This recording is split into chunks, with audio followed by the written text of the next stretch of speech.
I'm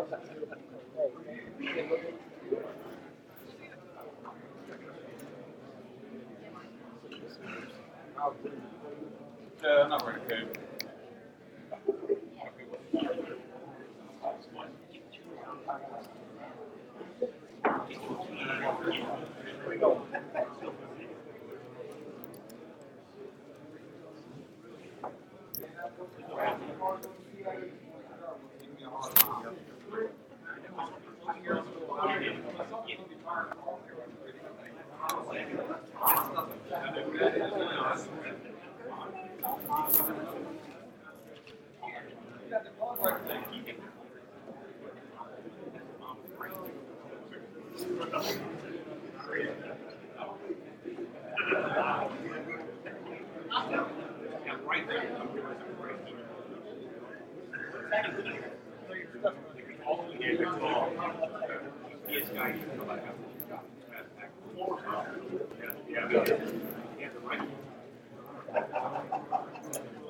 to go.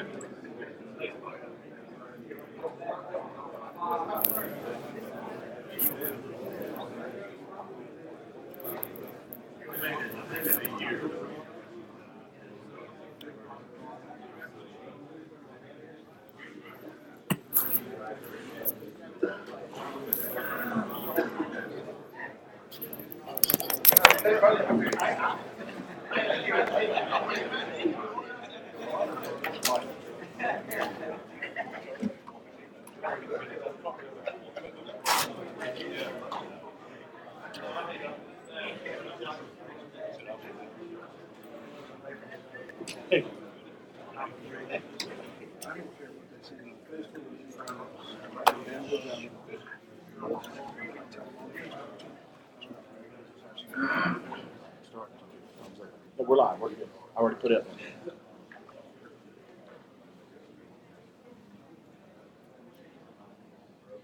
All right, good morning. I hope everybody had a good time last night getting to network and meet and greet with some of our fellow firefighters we do know we may not have known before this weekend. This morning I had a walk, saw some people out exercising this morning. It was not me, but to you guys out there exercising, thank you for taking health and wellness to that next level on a cold morning in Columbia. Had some great breakout classes. I was able to sit in with our Leadership Institute, but I was in with the Chiefs 101, was to the round table, and thought had some pretty good discussion there, and then the cancer initiatives and our other class that we looked at. Thank you guys for being here. I think it's been a great weekend thus far. We have one sponsor that is with us this morning, and we want to give David Rollins an opportunity to say a few words and thank him for being here and providing some sponsorship from Froggy Fox. So, do you want to say anything, or you just want to be recognized? So. Pretty smart fellow. Good morning. Good morning. You guys may not know me. We had Megan here last year. She couldn't make it, so I know I'm not as pretty, and I apologize.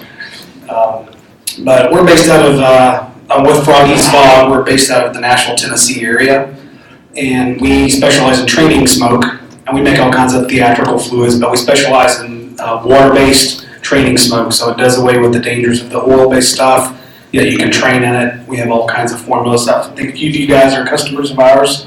And so, yeah, if you guys have any questions about, our water-based training smoke or machines, I was supposed to have a setup, and then FedEx messed up, and it's sitting at the FedEx terminal. So anyway, I'm David with Trading Smoke, so let me know if you have questions. Thank you guys for being here. I'm sure you'll be back in June for our annual conference, so they'll be smoking up the event arena here as we move to Columbia 2018.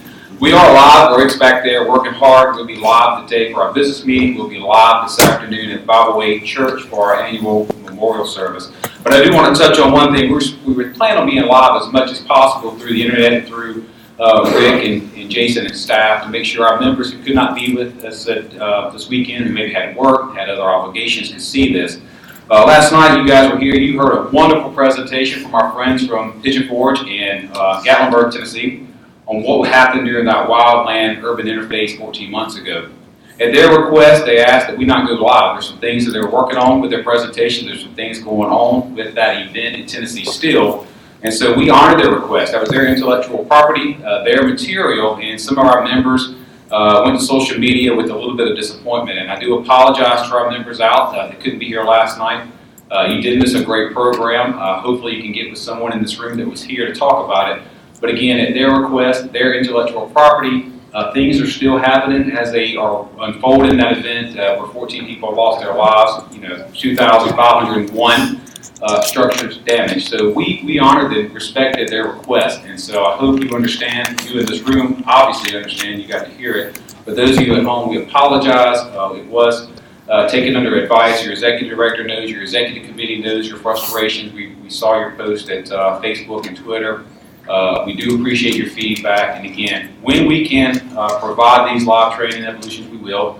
But when we're asked to honor and respect that program as it's being developed, as they're working through some things in Tennessee, we're going to do that as well. So I really wanted to put that out there so our members knew that we hear you, we appreciate you, but there are reasons why we could not live stream last night.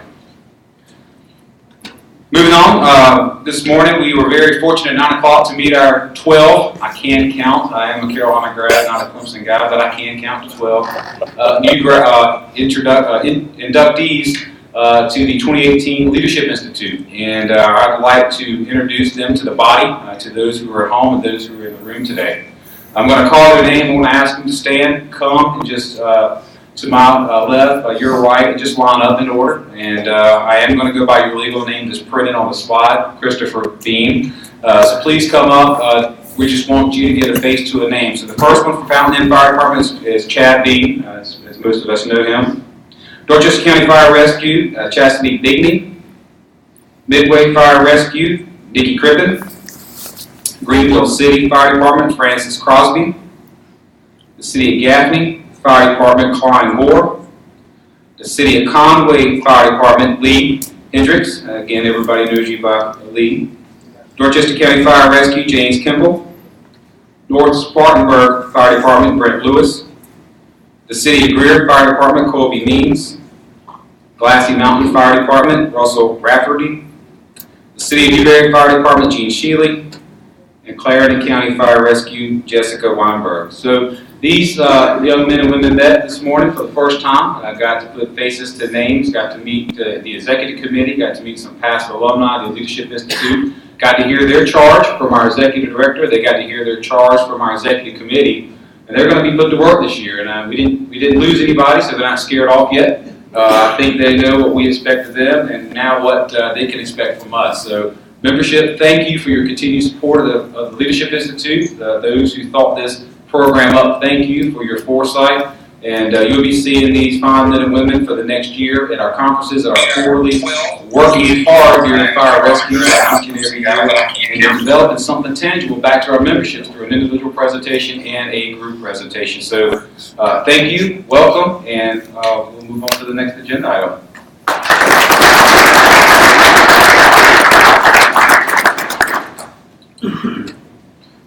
We're going to move into some committee reports, and I'd ask that our legislative committee chair, Chief Charlie King, come forward to give membership an update.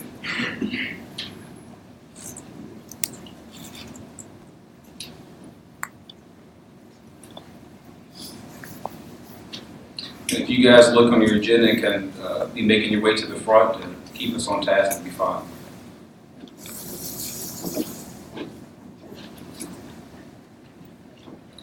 Thank you, Mr. President, and certainly thanks to all of you for being here this morning and giving up a weekend to come train and certainly make our associations that are here this weekend and our departments better. But I want to take just a couple of minutes and share the work of the Legislative Committee and certainly thank those that are members of that from our association.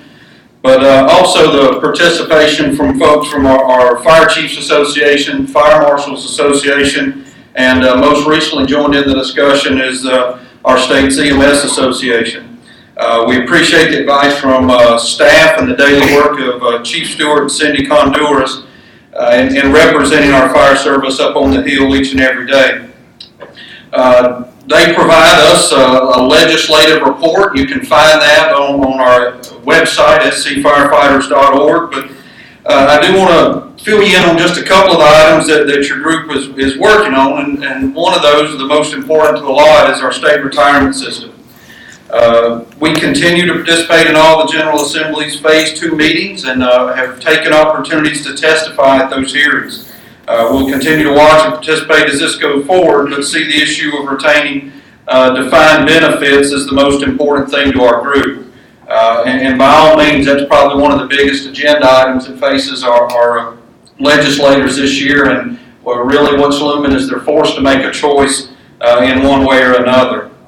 Most all of us in this room and our departments have some direct effects from PTSD with the members of our departments. And certainly remember over the last year of our group had the FAST team and state law enforcement receiving funding from the state for an insurance policy that covers first responders to receive care for PTSD issues.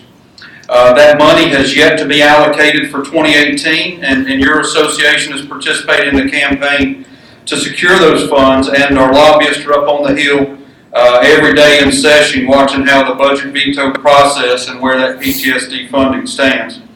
One thing I'll mention is I spoke to my legislative delegation as late as last Friday about the issue, because those discussions start again this week with the House, and absolutely encourage you to do the same, because that PTSD funding is absolutely in jeopardy. It's been vetoed by the governor, and it'll take an override for it to come back into play. Don't waste an opportunity to reach out over especially the next 2 weeks, and ask for continued support in that funding to return. Building codes, as we may hear from Chief Fire Marshal Jones here shortly, we're heavily engaged in subcommittee hearings on Senate Bill 579 that seeks to change dramatically the state's building code and adoption process. We have prepared our comments and are awaiting subcommittee hearing, but would ask that all here help us in contacting your legislator and tell them of the issues that this bill has. At a time when more and more civilians are dying in house fires, we don't need to be weakening our building codes process. Without amendment, this bill does exactly that. So again, please don't miss an opportunity to reach out to your legislative delegation and have open discussion with them about the things that affect our fire service and, more importantly, our members.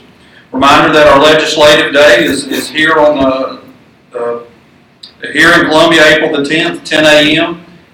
We hope all of you will come and spend an absolutely incredible day with us and have an open forum where our legislators are sitting at a table and able to break bread and have those discussions that are important to you. But again, thank you for being here again this weekend and for what all of you do for our members. Thank you, Chief King, and I think it's important what he just hit on. I stood in on the fire chief's session earlier, and I heard Chief Graham talk about the younger firefighters. Bring those to the legislature. Get your younger firefighters, your younger company officers involved at that level early, so they understand the politics of what it takes to get these bills through. Brian Reeves is going to come up and talk about retention and recruitment. Thank you, Mr. President. Good morning.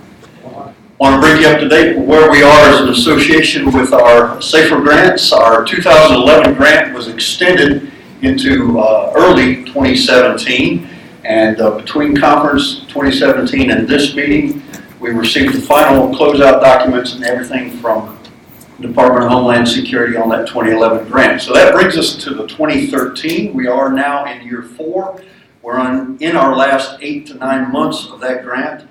Our rate of spending has been rather slow, and for that reason, we stepped forward, offered an amendment. The amendment was adjudicated by the lead team, and to those 11 counties, Allendale, Bamberg, Berkeley, Calhoun, Chesterfield, Hampton, Jasper, Lawrence, Marlboro, McCormick, and Union, FEMA allowed us to add 5 more counties. So Dillon, Edgefield, Marion, Saluda, and Williamsburg are now part of the 2013 grant program. You say, what does that grant do? If you are a member of a department in one of those 16 counties, the grant will provide funding for physicals from North Greenville Fitness and will provide PPE for all new firefighters that come into your organization. You must not have any budgeted money already set aside for it. If you do, you've got 10 that came in, you budgeted for 5, we can fund the additional 5. So please keep that in mind. If you have any questions, please see me, find me here at this improvement conference. Go to the website, brian@scfirefighters.org, and send me a message. The amendment also steps forward. We have hired the Adapt Management Company. Greg Redden will be moving through these 16 counties through several forms. He'll be conducting online surveys. He will actually be boots on the ground for about 5 weeks in April and May, going into these communities, going into the administrators, the fire chiefs of these fire departments in these 16 counties, asking questions, developing survey information to be utilized for potential grants in the future. In addition, FEMA allowed us a great pocket of money to produce some marketing. We have hired a first arriving company out of Maryland, Dave Ione, and his lead team will be coming in. They'll be producing new print literature, new radio and television spots, documentary on our Career Technology Center school program to be utilized for communicating to the public the need that we have in the state for additional volunteer firefighters. Another small item that will be utilized by you, the members of our association, will be one of these mobile message signboards. Be able to be utilized for your recruitment retention needs, your community risk reduction programs, fire detector campaigns. We'll purchase it, we'll have it on hand at the association office. We will be producing and have in hand a sign-up way, working to get that delivered to you, work all those details out, accepting the request for proposals on that item right now. And the last item that they did sign off on is our ability in the state between now and August to have several seminars that are focused primarily on women and minorities in the fire service. It thrills my heart to look over here at this leadership group and seeing a mix, a complete different mix than what we've typically had in our fire service in the state of South Carolina. So these seminars, our fire marshal's office is already on board, willing to allow his staff, his facility to be utilized there at the academy. The fire marshal supports it, as does Chief Ray. Lead team kickoff meeting on that actually will be conducted Monday here in Columbia, getting those folks rolling and looking forward to having those seminars conducted. So that brings me up to date on recruitment retention. Mr. President, if I may, I'm also on the agenda. Patty Graham, our statewide coordinator for FAST, has been ill and she's not able to be with us today, so she has sent me some information. If I may, I'll go ahead and give that report as well. As you heard, Chief King just mentioned the proviso money that has been a very key component of what we've been able to do since October 2016, and since the inception of that program through the end of December 2017, there have been 1,124 first responders that were trained during that reporting period. Additionally, 100 extra people joined the FAST team. Now, we migrated FAST from firefighters, assistance and support team to first responders because our outreach is also to our family members that are working in fire and EMS. So we've continued to teach. There were 5 classes scheduled. There are now 4. One in February in Rock Hill. We'll be moving to the March at the EMS Symposium. April, there'll be training in Sumter, and June we'll be back at Fire Rescue Conference. During that reporting period, FAST team members conducted 3,811 peer contacts to aid our local responders. So let's continue to work to keep that family whole. The staff does a fine job. There have been 107 claims that were actually submitted through that proviso program.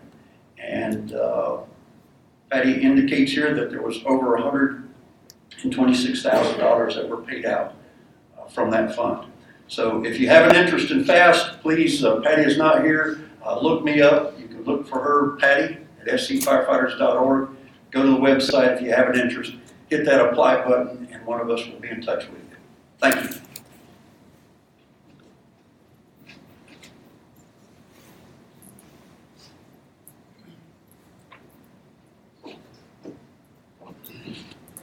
Good morning. The Health and Safety Committee has been continuing to address the issue of firefighter cancer. That's our primary issue that we've been working on. I want to thank Chief Scott Garrett and Assistant Chief Tracy Williams from Westview Fair Forest for their presentation this morning. Chief Williams shared his story of surviving cancer, and Chief Garrett talked about how his department really took that to heart, researched that issue, and then implemented best practices to prevent cancer in their department within budgetary constraints that we all have. And I think this is such a great example of what a South Carolina Fire Department can do to take care of their people, because this isn't a huge metropolitan department. They don't have the resources of Boston or New York. They have the resources that all of us have, and they could and did implement best practices that will help them take care of their people in the future. They've developed a model SOG that will be on the association's website, so departments can take that, take a look at it, and apply it in their departments for departments around the state. So thank you again for that presentation.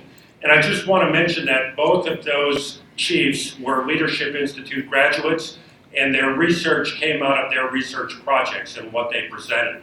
So to those of you who are just beginning your journey in the Leadership Institute, you have an opportunity to make a difference in the state. And the research that you're doing can provide great benefit to the members of our state. So I'll encourage you to do that as you move forward in the Leadership Institute. Last June at the convention, we launched the This Is My Fight campaign, and that is an interactive social media campaign to create awareness about the issue of firefighter cancer and also promote best practices, simple things that firefighters can do to help protect themselves. Chief Garrett talked this morning. This is an issue that's going to require culture change, and so people at all levels need to do it. This program was developed by young firefighters for young firefighters and to help them survive their career and into a healthy retirement. Since then, it's been viewed more than 13,000 times, so that's very encouraging, and that is available on the association website. I'd encourage everyone to take a look at that and share that with your department at meetings and at drills and at other opportunities. The cancer database was launched in August of 2016, and the purpose for that is trying to quantify the extent of that problem here in South Carolina.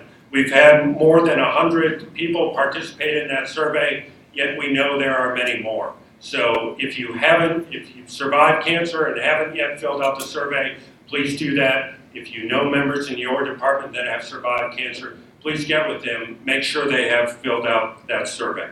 It's on the association website as well. Finally, we're continuing the poster campaign that highlights best practices, and we want to try and get those posters up in every South Carolina fire station. So please help us do that, and those also are on the association website. In addition to cancer, we also want to promote firefighter health and wellness. And last June, we recognized 2 departments with our inaugural Fitness in Action Award. And the purpose for that award is to acknowledge and support departments that have achieved success and have been effective in improving the health and wellness of their members through fitness programs. We are currently accepting nominations for awards through January 31st. So if you know of departments that are doing good things with health and fitness, if they've had success stories, let us know who they are. If your department is doing that, don't be humble. Let us know about what it is so we can share that, so we can hold those up as examples for other departments around the state to help us improve the health and fitness of firefighters across the state of South Carolina. That concludes the health and safety report. Thank you.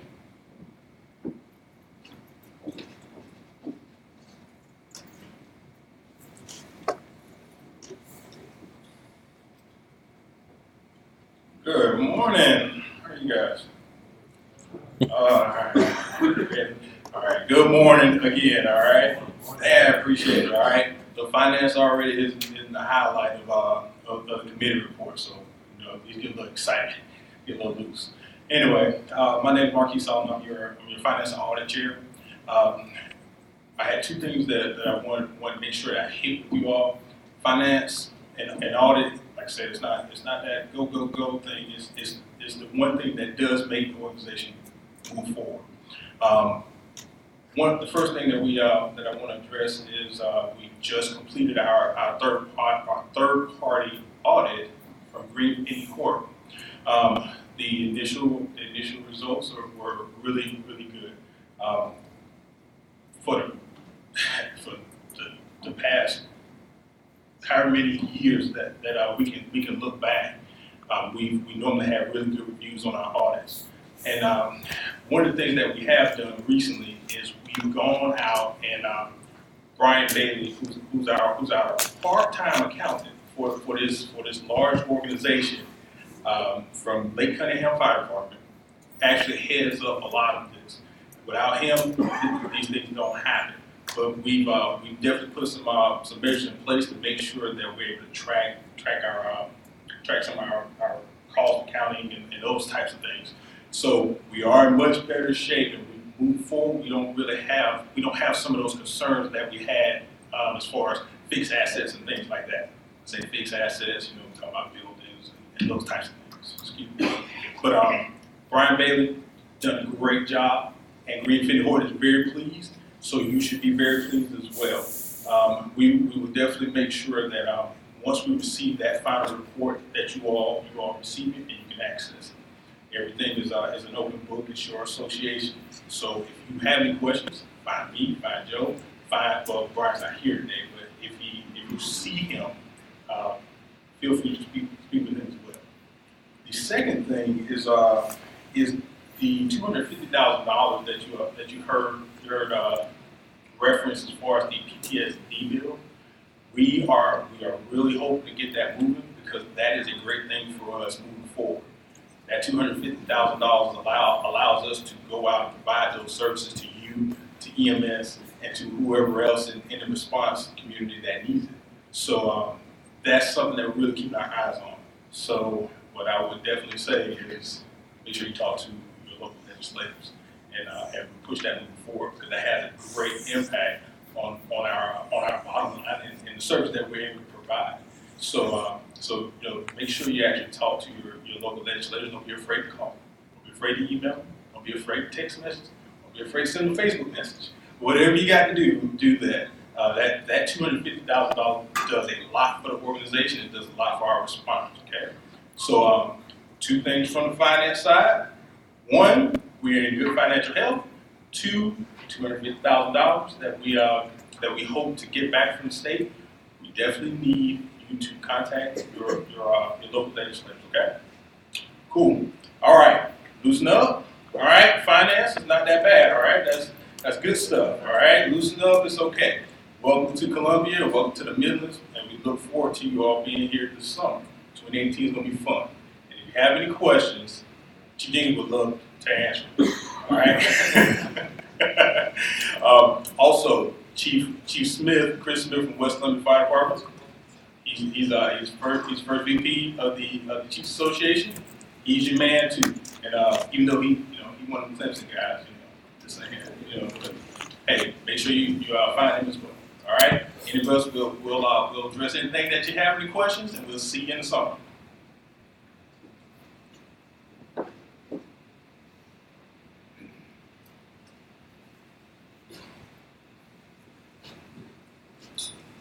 Good morning, I'm John Bowers. I'm your State Supervisory Chair. Most of you know it as 1%. Just had a few items I wanted to cover this morning. We're in the throes of the approval forms. This is the time of year when we really get busy, and everybody's submitting requests for expenditures either on an individual basis or for their entire budget. So it's important that we talk about a couple things. Our objective is to get those turned around to you quickly. I know it's no fun to submit them and sit there and wait for an approval to come back so you can get on with your budgets and your expenditures. One thing that you can do to help us is to make sure, number one, that you use a current form. We get a lot of requests in on forms that have been obsolete for quite a while. So if you have forms in your file cabinet, go online and check and make sure that the form that you're submitting is current. Another thing is fill out the forms completely. it helps us. What happens is when we go through these, typically we're doing through email, 3 different locations. I know you know Chief Ailes from North Spartanburg and Jason Dennis from Clarendon County, and myself. We do these individually on as email items.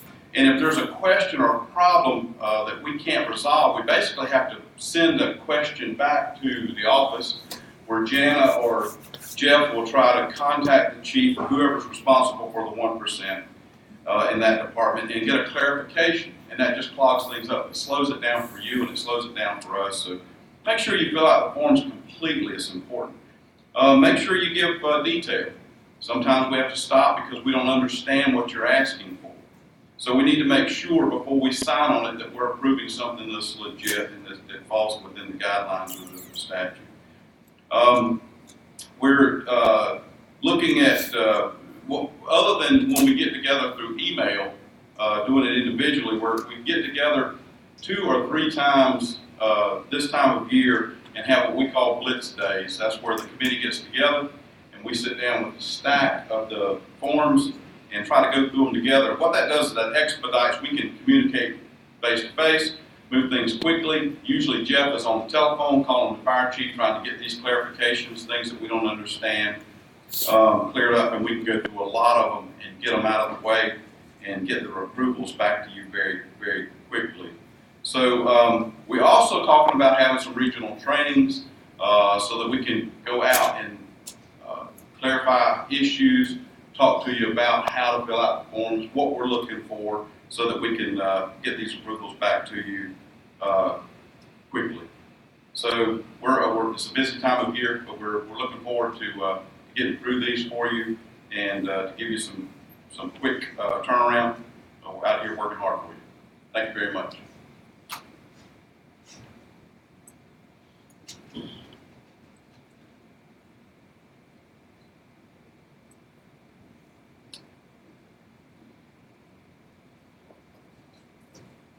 Good morning, I'm Rick McClellan, and I chair your EMS committee.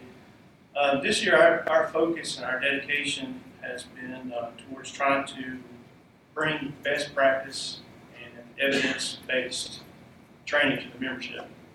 We actually started that yesterday with a couple of my committee members that are here, Bill Barnes from Mount Pleasant, and Chad Beams with Leadership Institute this year, out trying to get the word of high performance CPR, Pick Through CPR, a couple of different names out there, but this is such a concept that we want to help push across the whole state. It can work for any organization, it can work for any department.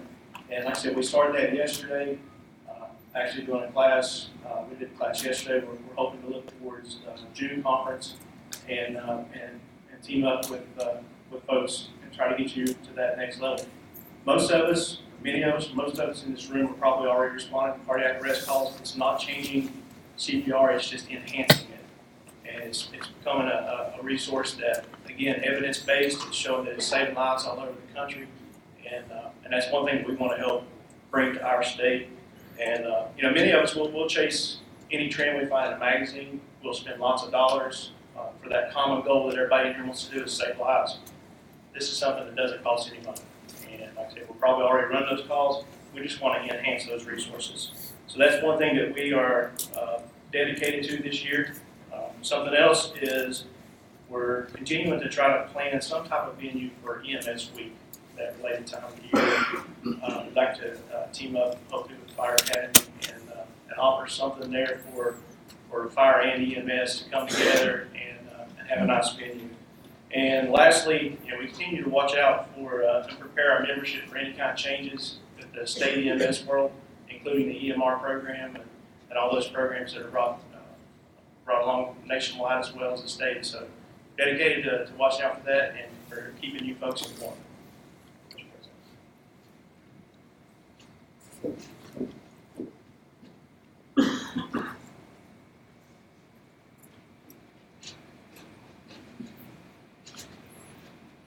Morning. January 31st is the deadline for awards for this year. I just kind of want to run through those. Please get us those awards in so we can have those. There's no other way to honor your men This is one way we can do that every year. I know we do it on the local level. If you want to do it on the state level, you have something that's going on, please, have your applications and send into the office for those. We have Firefighter of the Year. We have Hall of Fame inductees, the Jeff Chavis Medal of Valor Award, Meritorious Action Awards, the Media Award, and the Citizenship Award. And as Chief Milano spoke, we have the Fitness in Action, and then also we have the Instructor of the Year award. So please get those into us by the 31st so we can look at those and have those ready for conference. Thank you.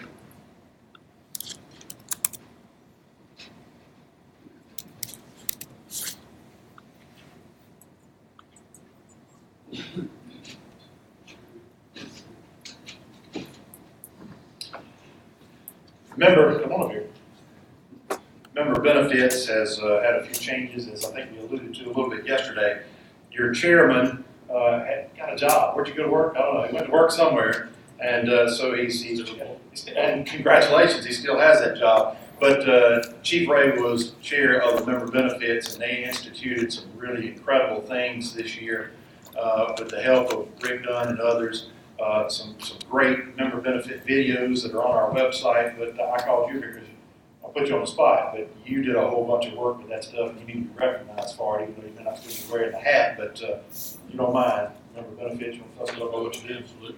Sure. Thank you, Chief. I can tell you that it is a tremendous privilege serving on the executive committee, and especially to be asked to be member benefits chair and be able to do that for the past several years. Our committee is fabulous. Those folks that make up that committee is fabulous. The ideas that come in are tremendous. And I can tell you, and I encourage you, as I know every single executive committee member in this room will say, get involved. If you're not involved in your firefighter association, get involved and do it. And again, I promise you the rewards will be tremendous. The networking, just like we've had here yesterday and this morning, the people that you see and you meet is just tremendous.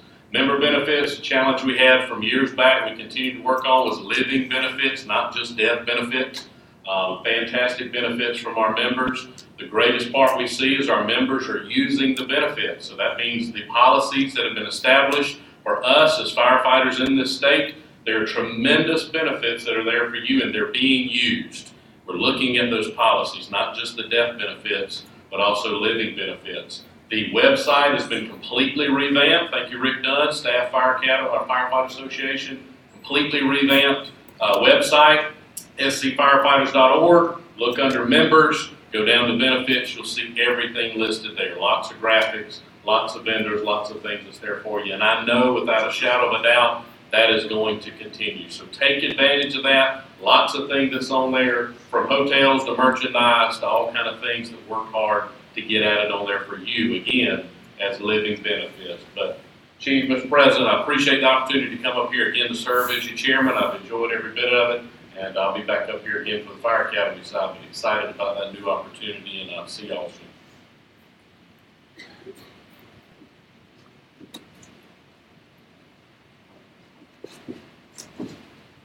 I believe that Will had to step out for a moment. I don't see him sitting in. He was having some infrastructure problems at his house today, a number of leak pipes. So he had to step out and just asked me to tell you a little bit about it. The section that we established for the fire safety education group is an exciting venture that I would encourage if you or you have individuals in your department that have a forte for this and just that's their niche.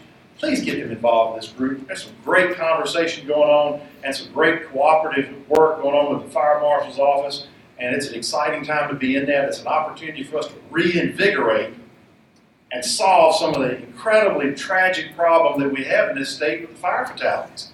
We've got to get fired up, not to coin a phrase from years gone by, about that issue. And this group, along with the Fire Marshal's office, is making strong endeavors to do that. So I encourage you to be cognizant of when this group meets, look at the website for those dates and times. But for instance, one of the things that Will wanted me to mention to the group was their intent to participate along with the Chief's organization and several others, the Fire Marshal's office. I think it's February the 17th when we're going over to McCormick County and do that smoke detector blitz. We would encourage any of you that are interested to come join us on that day as well. There'll be some more information from different groups on our website coming out, but that's on the 17th, I believe, of February. So that is Bill's report.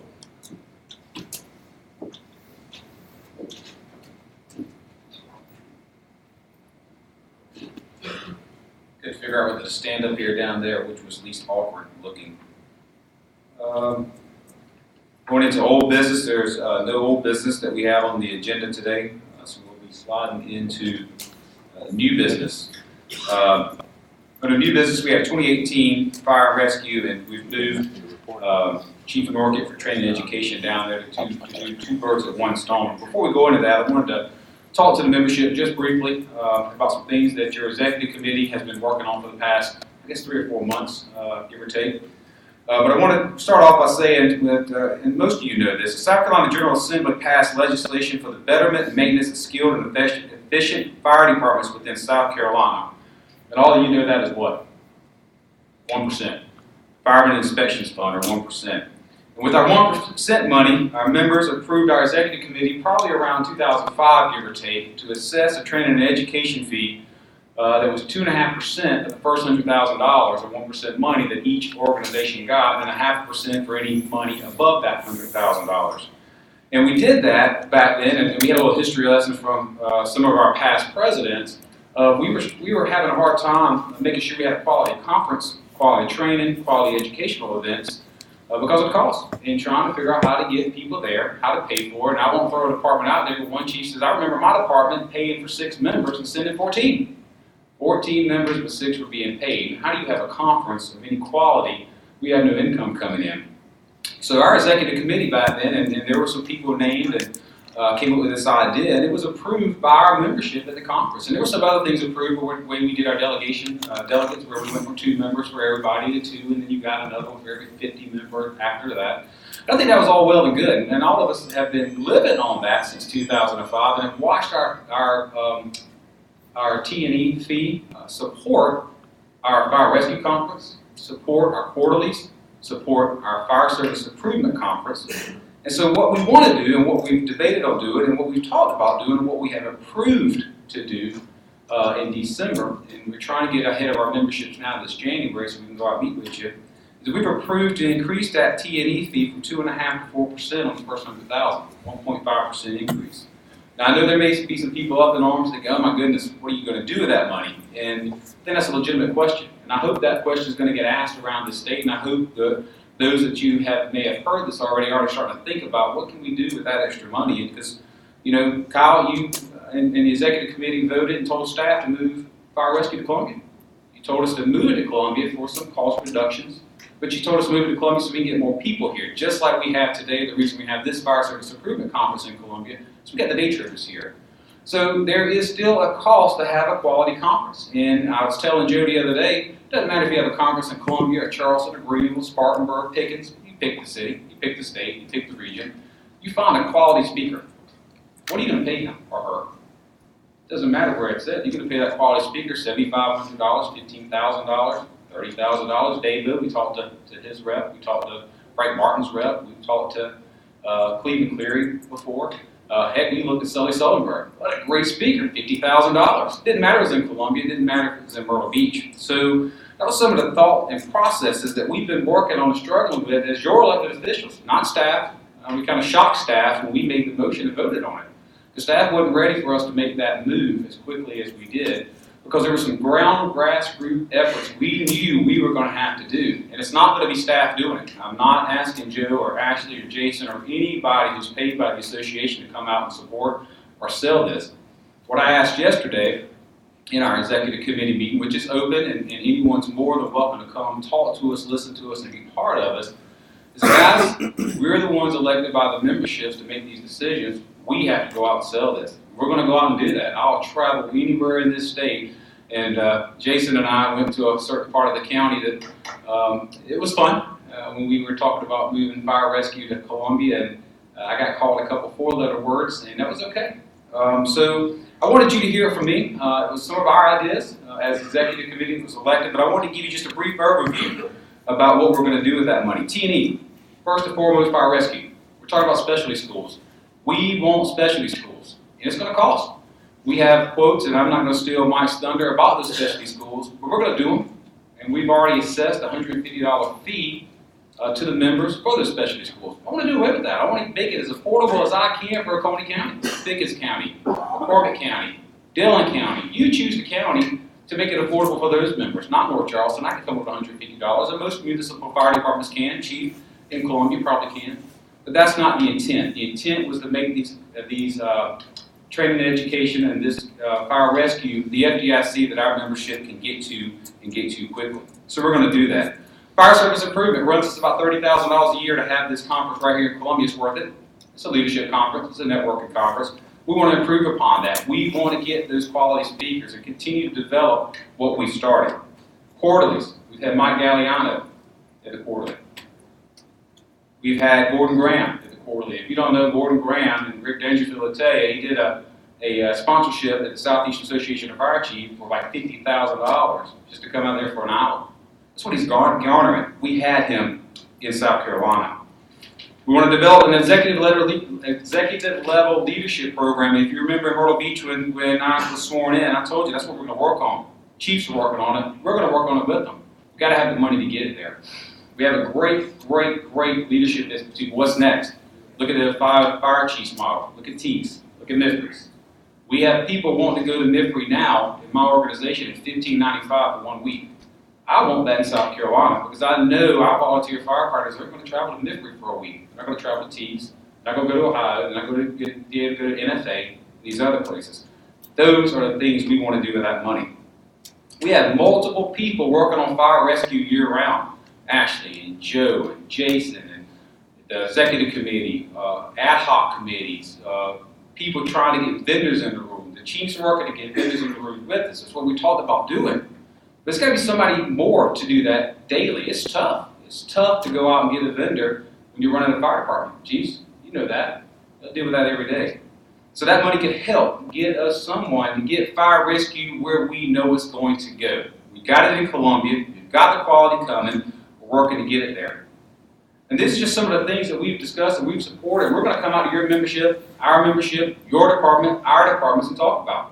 But I wanted you to hear it here first. I didn't want it coming through the rumor mill. I didn't want it coming from what the heck is staff trying to do now with our money. It was us. We made that decision. We thought it was the best decision because we looked at what our charge was when this money was set up. We want to make sure that we're investing back into our departments and our firefighters for the future. And I think we've done that. I think we got a good plan for that. And I think the support is in this room because you're here. You see the value. If you didn't see the value, you'd be on the lake, or you'd be hunting, or you'd be at home, you'd be with your children, you'd be somewhere else and sitting in Columbia, South Carolina right now listening to me ramble about the importance of being here. You're the leadership that's going to help sell this with me, and I hope you support that. I know our executive committee supported it. It was unanimous. Those in December. You can look at the minutes to make sure you know who to come talk to and who voted for that. We're all in the room today. So I wanted you to hear that before we move into 2018 Fire Rescue, and Joe and Mike come up to talk about what we're going to see this year in 2018. I'll be happy to take questions from the floor, but I'd like to keep this moving. But I will take any question that our members have one-on-one in a group. And please, you let me know when your groups are meeting, whether it's Monday night or Wednesday night. I'll be in Anderson Monday night anyway. I'm happy to talk to any of our membership while we're out and about. Joe?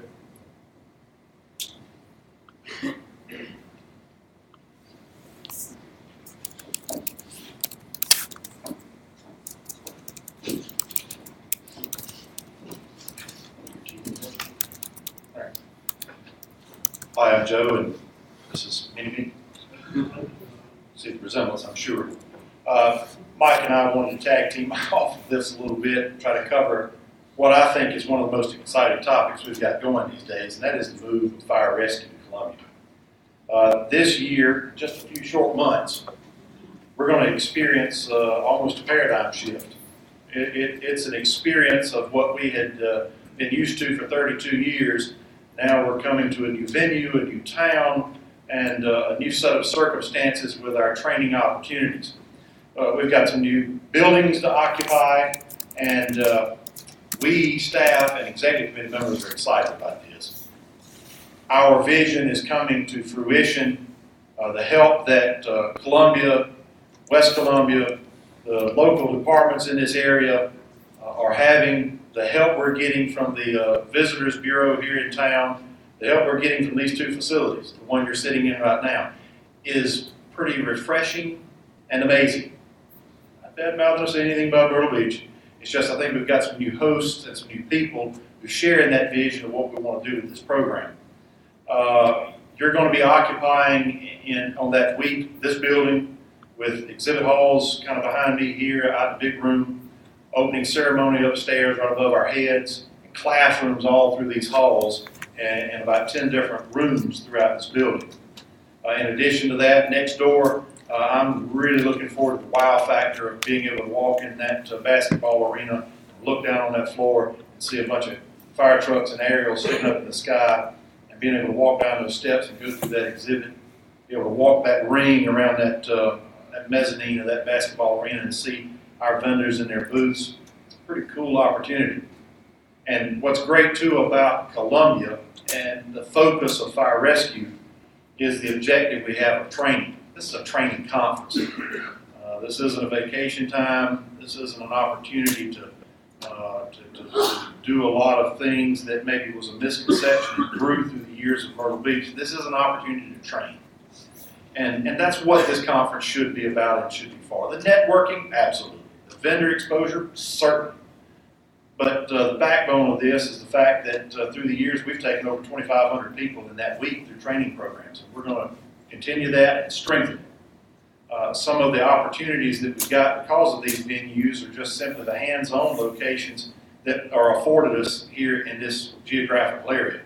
Fire Academy, with what Columbia has to offer, with what West Columbia has to offer, with what Lexington County has to offer, we're going to be able to do some things in this area with hands-on stuff at facilities and potentially acquired structures that we've not had before, which has led us to the opportunity of the specialty school concept. We want to institute a recurring set of specialty programs that each year an individual or a new set of individuals can come to that is a esprit de corps, a pride, an ownership of attendance to a set of programs that you can't get anywhere else. Hands-on specialty schools such as an engine company school, truck company school, a flood boat school, and a hazmat specialty school where you can send people and become specialists in these areas and spend 3 days with a set of top-notch instructors going through intensive hands-on skills that will enhance your ability to go back home, teach others, go back home and implement the skills that you learned. I've seen the outlines of these. And the locations for them are going to be up on the website very quickly after today, after this week, because I think we've got decisions made. But you're going to be impressed. Now, as with any 3-day specialty program that we've not done before, and the President was just alluded to, this year there's a cost to it. And those 4 specialty programs are $150, $50 a day, $150 to take. That's a lot of money.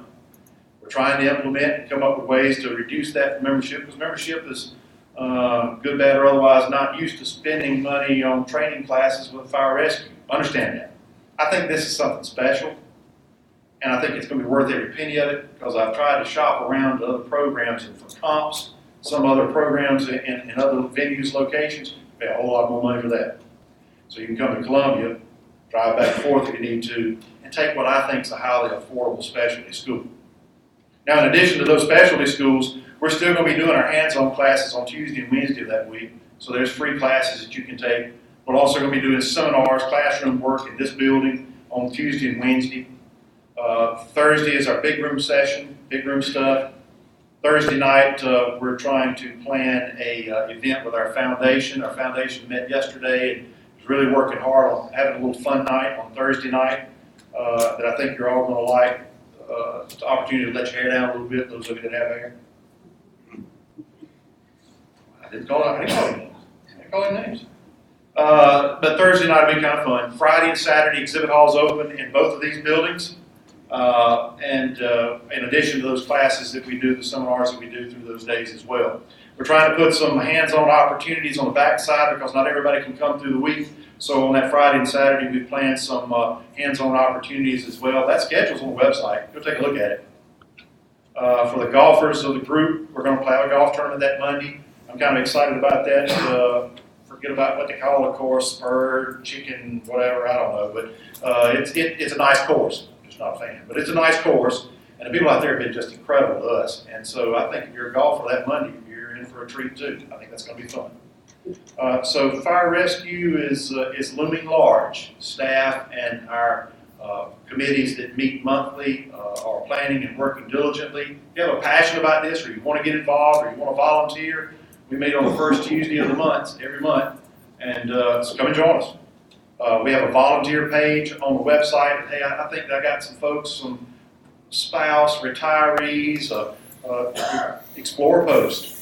Assign them up to be some volunteer group to help with fire rescue. Go to the website. It's a volunteer page. You can sign up to be a volunteer and be part of the hands-on crew that makes this a reality. But fire rescue is kind of exciting and looming for us. What did I forget? Amen. As Joe alluded, this was a big step for us, and as most of you know, the majority of my career was with the city of Myrtle Beach. And, when we started talking about moving the conference, as you can imagine, it took a lot of convincing. It is a positive move for us. We did the best that we could do in Myrtle Beach with hot classes and limited structures to do some courses in. The move to Columbia allows us to expand and enter into that FDIC type scenarios and have those facilities and resources to expand what we were able to offer. Myrtle Beach was great for many years, but we've seen an opportunity to expand what we were able to offer to our membership. So it is going. I am wholeheartedly looking forward to the move to Columbia. With that being said, mailers should have went out to all the departments this week. This is the program for this year. It's great. It's got Williams Bryce up in the corner. Very happy about that. You should be receiving those. There's a limited number out on the front table with the association staff. And if you didn't receive one, please let us know, and we'll get you a copy of it. Going forward, please visit firerescuesc.org and get the most up-to-date information on the conference. On there also you will find hotel links, classes, family activity, and fundraising events during our week here. The association staff has done an incredible job putting this together. It was, as anything, we were in Myrtle Beach for so many years, and everything became second nature. And now it's we're having to look at things that we took for granted. They have done an outstanding job putting together a program for us coming up. So I'm very happy with that. As Joe talked about specialty classes, the engine company operations, truck company operations, hazmat. Hazmat's going to be a little bit different than just monitoring. It's taking on a tone of rescuing your own and how to get our people back out from those types of situations. So I'm really looking forward to that. The instructors for all 4 classes are top-notch. They're going to provide instruction that is second to none anywhere in this country. And then also we're going to have the flood boat operations. Any of you that have been in the state for more than 2 years know that we have dealt with floodwaters, seems like annually. We have learned many lessons. And the gentlemen that are the staff that's going to put these classes on have lived this firsthand, and they're going to do a really good job with it. On the back side of that, I have 2 notes from the Fire School Advisory. The Fire Academy, we have such a strong relationship with them right now, and I'm very, very proud to be a part of that committee. One of the things that we've been working on, it seems like forever, is the South Carolina DMV Class E, Class F license to where we could go out and administer the road test. That is actually, we have final approval. It's in the works now, and I know this for a fact because my own department just got approval for our route on Friday. So the DMV is working diligently to get out there and certify the routes and all. And I'm very happy to see that coming to fruition. And thank you to the staff and everybody that had a hand in that, getting pushed through. think your personal life in DMV has been tough. Try to push something like this through DMV, and it takes on your life. The second part of that is a policy change with the Fire Academy, and that is open enrollment. We went back and pulled the policy, and Amy Williamson and her group down there did a fantastic job going through it, and rewriting it, and then bringing it back to the committee for approval. And Lufton is actually doing a pilot of that policy now. And what that does is allow somebody that's not a part of our fire department to come in, and if we're running a regional recruit school, to do a registration to be a part of that regional recruit school. And that gives us a hiring pool. There was some logistical stuff that we had to work through as far as turnout gear and insurance. And, Chief Jones and his staff has done a fantastic job trying to work through those issues. So, looking forward to getting that pilot done and getting the final draft of that out. So, Chief has more report.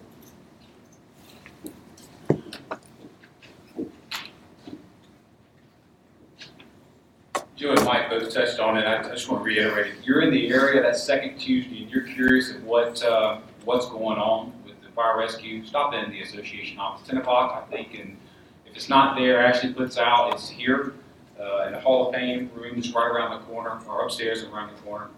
Come by, listen. There's a lot of people in this room that's been around that table from Columbia, West Columbia, Richland, North Augusta, the Convention Center, the Bureau, staff, volunteers. So you really want to see what they're doing and why we're doing it and what we're going to get out of moving and getting these bigger, better speakers programs. Come to that. I truly encourage that. Next up, we got Jimmy Cajano, and then Fire Marshal Jones, Dennis Ray, and the State of South Carolina Fire Chiefs Association, Chief Chris Smith, to get us through the next few. Standing over here trying to figure out how to get this out there. We have a problem, but we have a solution. We are seeing at the foundation a lot of issues with firefighters through the state. 17,500 firefighters. We're getting requests once a week, once every 2 weeks of firefighters having sick kids, having sick wives, having to miss work, having house issues, house fires. That's what your foundation's for, is to benefit you, to benefit these men and women who serve the state. And we're doing that. We're doing it, and it really makes my heart warm to know that we can provide assistance to these men and women when they're going through hard times. But it takes money, and that's we're not here as firemen to raise money, but it takes money, and we've got a gentleman, Philip Ennis, who's working with the foundation and going out, trying to raise that money. But we kind of felt like we needed to do some things at conference like we've been doing, and this year we have 3 events, and we're very excited about those events. As always, we're doing a golf tournament Monday morning that Joe spoke about. We've got an event on Thursday night that we're still working on. Hopefully it's going to come, and hopefully we're going to get a big name to this event. It's going to be a lot of fun for everybody to go out and socialize and have a good time and raise some money for the foundation. And then the third event is going to be Saturday morning. We're going to have a stair climb. Many of you have gone to FDIC. Many of you have been involved in these. We're doing a stair climb here in Columbia to raise money for the foundation. That is going to be individuals, firefighter teams, 4-man teams, whatever that you want to bring in. All that information is going to be on the website. Please register your guys for the golf tournament. Please come out on Thursday night once that gets published. And then Saturday morning, would love to have, we'd love to have 400 or 500 people out at this stair climb. I think it's going to be a great event. Something else, as a fire department, one way you can help is be a sponsor. We have sponsors at our golf tournament. We have sponsors for the stair climb. It's $100. If you want to sponsor, it's $125 to be a sponsor for either one of those events. If you want to sponsor both of them, we're going to give you a deal. We're going to give you a $200 deal. You can be at both of them. You get a sign with your department name on it, and it gives back to the foundation. We'd love for every fire department in the state to do that. We know that won't happen, but love to have a majority. So if you want to be a sponsor, please see one of your foundation members. I want to see one of the staff or one of the executive committee members, and we can let you know how to do that. I would love to see a lot of sponsors from the fire departments. It can be your unions, it can be the department as a whole. We'll take anything. If you've got a business in your area, please have them sponsor also. That's one way for everybody to be involved. Thank you, Mr. President.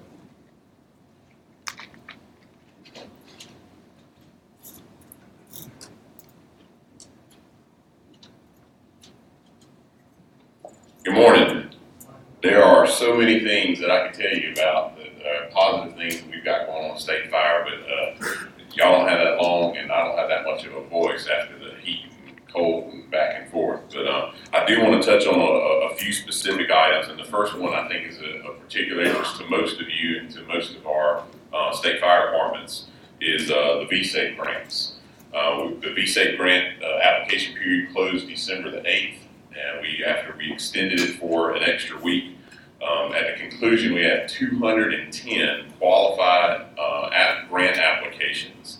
The panel, who is chaired by the president of the Firefighters Association, Kyle Minnick, we met yesterday to approve the grant applicant list and the scoring sheet that will be used by the peer review panel to grade those grant applications. We'll actually start scoring those grant applications on Wednesday, this coming Wednesday. We anticipate that it's probably going to take us, the panel members, to go through 210 applications, about 4 weeks. And that's reading every single grant application, every narrative, and scoring it accordingly. And so we anticipate being able to begin award notifications probably towards the end of February, the 1st of March, by the time we get through 4 weeks of review, scoring, tallying, seeing where we fall with the money, with the dollar amounts that we have available for this round of the grants. But keep in mind, this is a recurring funding source. So we're going to be able to do this year after year until the sunset of that funding source in law. We also have one vacancy on the peer review panel. Chief Dennis Ray, who from Lugoff, now the superintendent of the Fire Academy, had to resign from the peer review panel when he accepted the position as superintendent. So we do have that open peer review panel member, and we're waiting for that to be appointed, I think, by the House Ways and Means, the Senate Finance Committee. But we're going to move forward with the scoring. We don't want to put that off. Something that's very important that you know, and Joe Palmer spoke to it, is fire fatalities in South Carolina. We ended the year 2017 with 101 fire fatalities. Of the known causes, they still remain pretty consistent. Smoking, in fact, we had a number of that were fatalities that were smoking on oxygen this past year. But smoking, cooking, heating, and electrical were our top 4 causes. Smoking, cooking, and heating were kind of almost neck and neck. In 2018 already, we've had 16 fatalities. You can imagine with the extended cold snap that we've had, I think back in my lifetime, it's hard for me to remember a time we've been this cold for this long. The majority, in fact, 10 out of the 16 fire fatalities we've had so far this year have been heating related, as you can imagine. So what are we doing to combat that? If you've had a fatality in the last year, you are aware that the State Fire Marshal's Office, actually State Fire, because it's not just the Fire Marshal's Office. We've got members from the Fire Academy and from USAR. We have the State Fire Clear Team, Community Loss Education and Response Team. And y'all have done a great job of notifying us when you have a fatality so that we can come to your scene. We want to be there. You've heard me say this before. We want to be there, 1, to build relationships, 2, to help do the research, because the more we know about what causes the fire that leads to the fatality, the more we can strategically pinpoint our community risk reduction efforts to the right problems. And so, again, please remember to call us, go through the state warning point. You get SLED the same way. We've got a great relationship with the SLED fire investigators. If they get notified, the first phone call they make is our duty chief line to make sure that we know about it as well.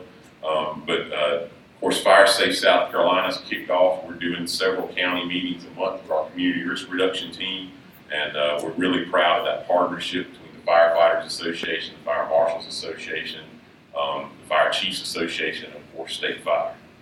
And then one last thing that I think is important, because honestly I've been dealing with it since I was appointed as a state fire marshal, is we just completed, after 10 months, an audit by the Legislative Audit Council. This audit actually began before I was appointed as state fire marshal, but it's something that we've been dealing with and going through a process that we've been going through for over 10 months.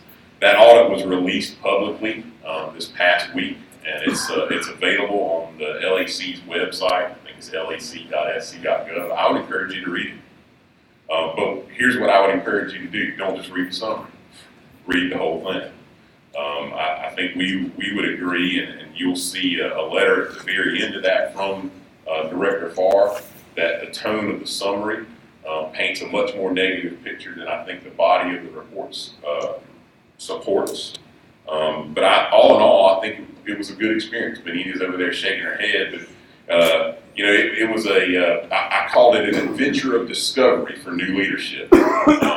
And so digging into our policies, digging into the way we do things, I think is something that, I know is something as a leader I would have done anyway. We were just kind of forced through the process to do it at a much faster pace. But I'll share this with you. It was a great team building experience, I think, for our folks. We worked together, I think, better than we ever have. And I don't just mean the Fire Academy working with the Fire Marshal's Office or the task force working with the Fire Academy. As a group, as everything from senior managers to the instructors, I think we're working better today together than we ever have. And in a large part, it's because of the experience of going through this audit process and learning each other's jobs, learning the history of why we do things the way we do things, questioning why we do things the way we do things in a lot of ways too. At the conclusion of the audit, they came up with 79 recommendations for improvements. Not me, just saying. But anyway, they came up with 79 recommendations for improvement. 64 of those recommendations were directed to either LLR or State Fire. Of the 64 recommendations that we feel are warranted, we've already implemented 9 of them. We've partially implemented 11 of them, and we've got 23 of them already in progress, and that was before they actually released the final report. So that's 43 of 64 recommendations we're already doing. And so I think that speaks a lot for our team at State Fire. I think it speaks a lot for what we've been doing all along, what we'll continue to do. I think it speaks a lot towards our own self-examination of our processes, of our procedures, and the way that we serve you, because you're ultimately our customers. So again, I encourage you to read it, but I encourage you to read the whole thing. Don't just read the summary. Read the whole thing, and I think you'll see that a lot of those things that truly will be improvements we're already doing. And then the last thing, and I'll do this as kind of an introduction, our senior management team, our senior leadership team is finally complete. This is the first time in a long time where we've had a state fire marshal, an assistant state fire marshal, a task force manager, and a superintendent. They hadn't been the same person. So I'm very, very happy that Dennis Ray accepted the position as superintendent. He has hit the ground running, has been tried already, and is proven to be a great component and partner in our leadership team at State Fire. So I do that as a little bit of introduction. Your new superintendent of the South Carolina Fire Academy, Dennis Ray.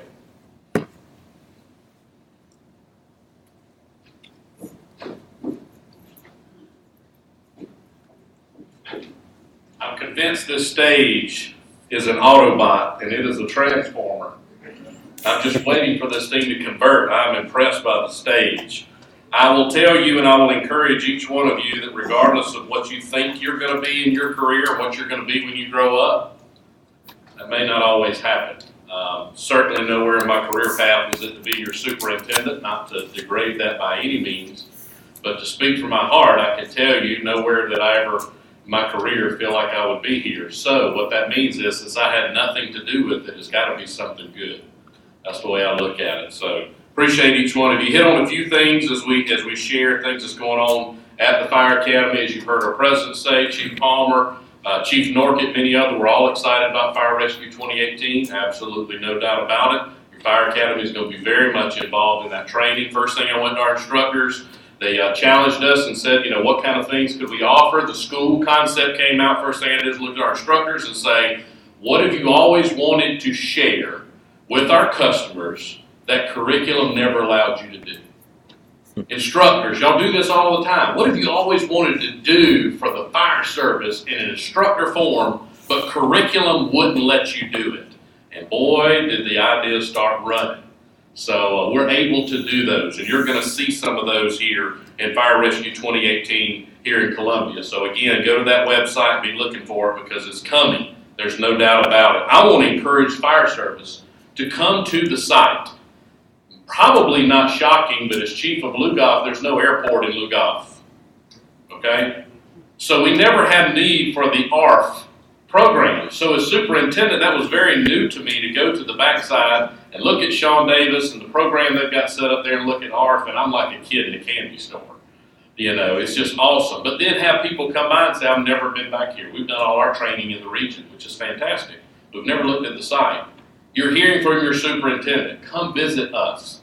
Come in there. I promise you, we will welcome you in and take you around on the tour and let you see some of the things back there so you know what's there, and perhaps encourage you to take more classes with us, whether that be at the facility or in the region. Lots of things going. I don't have time this morning, but I'm going to hit on some. Drill tower completely being redone. The outside structure of the drill tower, we're working through that. The dorms, we're in phase 1 of a complete dorm remodeling. Those stayed in the dorm, we can all say unanimously, amen. We're glad that's happening. So dorms completely being redone. And again, phase 1 in that, we're in phase 2 of the fire station remodeling. So the fire station is going to be extended out, especially for the recruits. You can see major changes there. We actually have heating and air in some places that hasn't had heating and air in quite a while. So major HVAC replacements is taken back, and of course our props. Keeping up with our props. Lots of training go back there, wear and tear, keeping up on those things. So when you come there, if it's been a while, things may look a little different to you. Of course, curriculum still continuing to develop. Got a lot of SMEs involvement, which we're reaching out to you for future things for. Again, the regional coordinator's working hard. I mentioned curriculum. Benita over there working hard on her. I give her the shock last week when I said, it takes how long to build this curriculum? Okay, I got you. So I'm learning as superintendent. We're having a good time over there. All of our associations is represented here, and many of the not represented here. Fire Academy working very close with you. We want to be very much involved with all of our associations. And Chief Jones, thank you for having the LAC completed before I started on December 1st. It is unbelievable. We throw those 3 letters out, but the LAC is very intense, and I appreciate all of them for all the things that they've done. Finally, I'll tell you, Superintendent, I'm coming to see you. My goal and what I told Chief Jones and the interview process we went through, I said, here's what I want to be. I want to be a very visible superintendent. I want to hear the good, but I also want to hear the bad. And I want to hear things that you like and maybe things that you don't like. So especially chiefs, training officers in here, have vehicle, will travel, be coming to see you. Look forward to hearing your input so I can take it back to our staff and we can be better than we've ever been before. Please stay safe. And finally, come see us. I actually have a candy dish on the corner of my desk. Got your name written on it. Come see us. Thank you.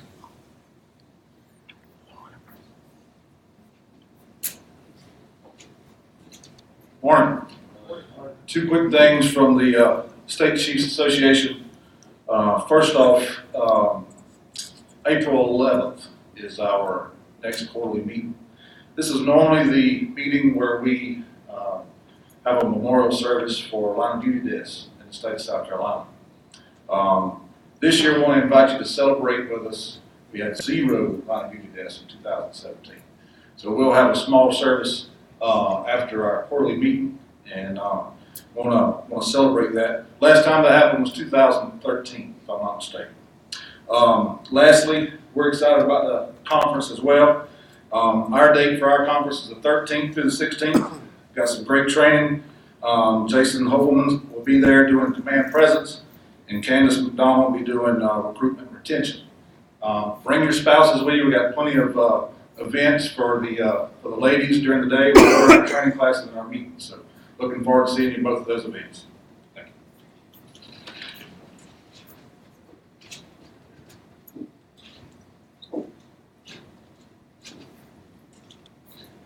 Chief. And again, you and Chief Jenkins, thank y'all for working diligently with staff and with our associations to make this a success. We had the fire service instructors. I believe they said they were okay today. Didn't need anything, so we will not have them up. I'm going to ask Jason to come up and return thanks before we do lunch. Similar like last night, had some food right outside. Actually, there's no special instructions. Please go out, get you something to eat, come back in here, eat, fellowship. We are wrapping up in good time. Take your time, don't choke. But when you get done, please make sure you make your way down to Atlas Road, 2440 Atlas Road, Bible Way Church for our 1400 memorial service, 2 o'clock, 1400. Please be there. Those families are coming. They need to see us. They should see us. Those are our members who work hard in your departments, our departments, and really may have not been an ultimate sacrifice in LODD, but I think it warrants our respect for what they did for their community. Before I ask Jason to come up, every year at the conference we have the past presidents get together and have lunch, and they go around the room, and it's kind of funny to listen to what happens during their year. And I get a kick out of it because I'm not a past president. I hadn't had anything happen in my year, and I watch those guys talk and joke and put out what it was, whether it was Terry put out something, or Joe, or Butch, or Tommy. And so I was thinking, when I get there, Carter says, hey, what does your time as president mean? I'm going to have to be the one to step and say, I lost my member benefits chair pretty quick in my tenure. I've only been the president 6 months. I turned around and lost our deputy director to another job. And I'm very happy for Jason, as the rumors may have been flying, but he announced yesterday that he's going to take a job with Fairfield County, his home county. That's great. We're very proud of him, very proud of what he's doing. But then the real kick in the teeth was, I've been meeting with our executive director all week, and he says, I'm retiring. I said, man, can you retire in 18 months, Jeff? 2019? So I'm going to be that president who lost staff and members. I guess that's how they're going to remember it. So when you write that down, Carter, instead of a do nothing, I did crash the Titanic after I promised you I wouldn't. So, membership, you need to hear it. Joe has been good. Jason has been good. There's nothing wrong with our association. Finance said it. Your committee chair said it. Your LAC report said it.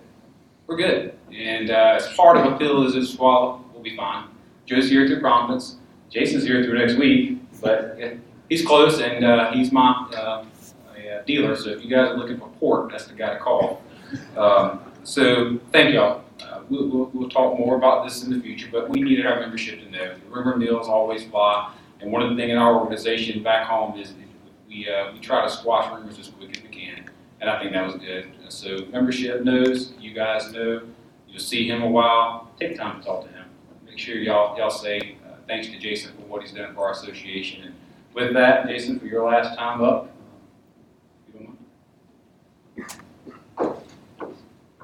Thank you, Kyle. Let's pray together.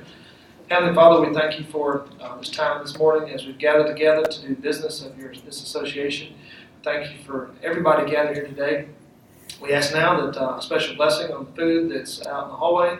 We ask that you use it to nourish our bodies. And we pray that everything we do today, as we leave this place in our memorial service, we pray that it will all be honoring to you. In your name we pray. Amen. Amen.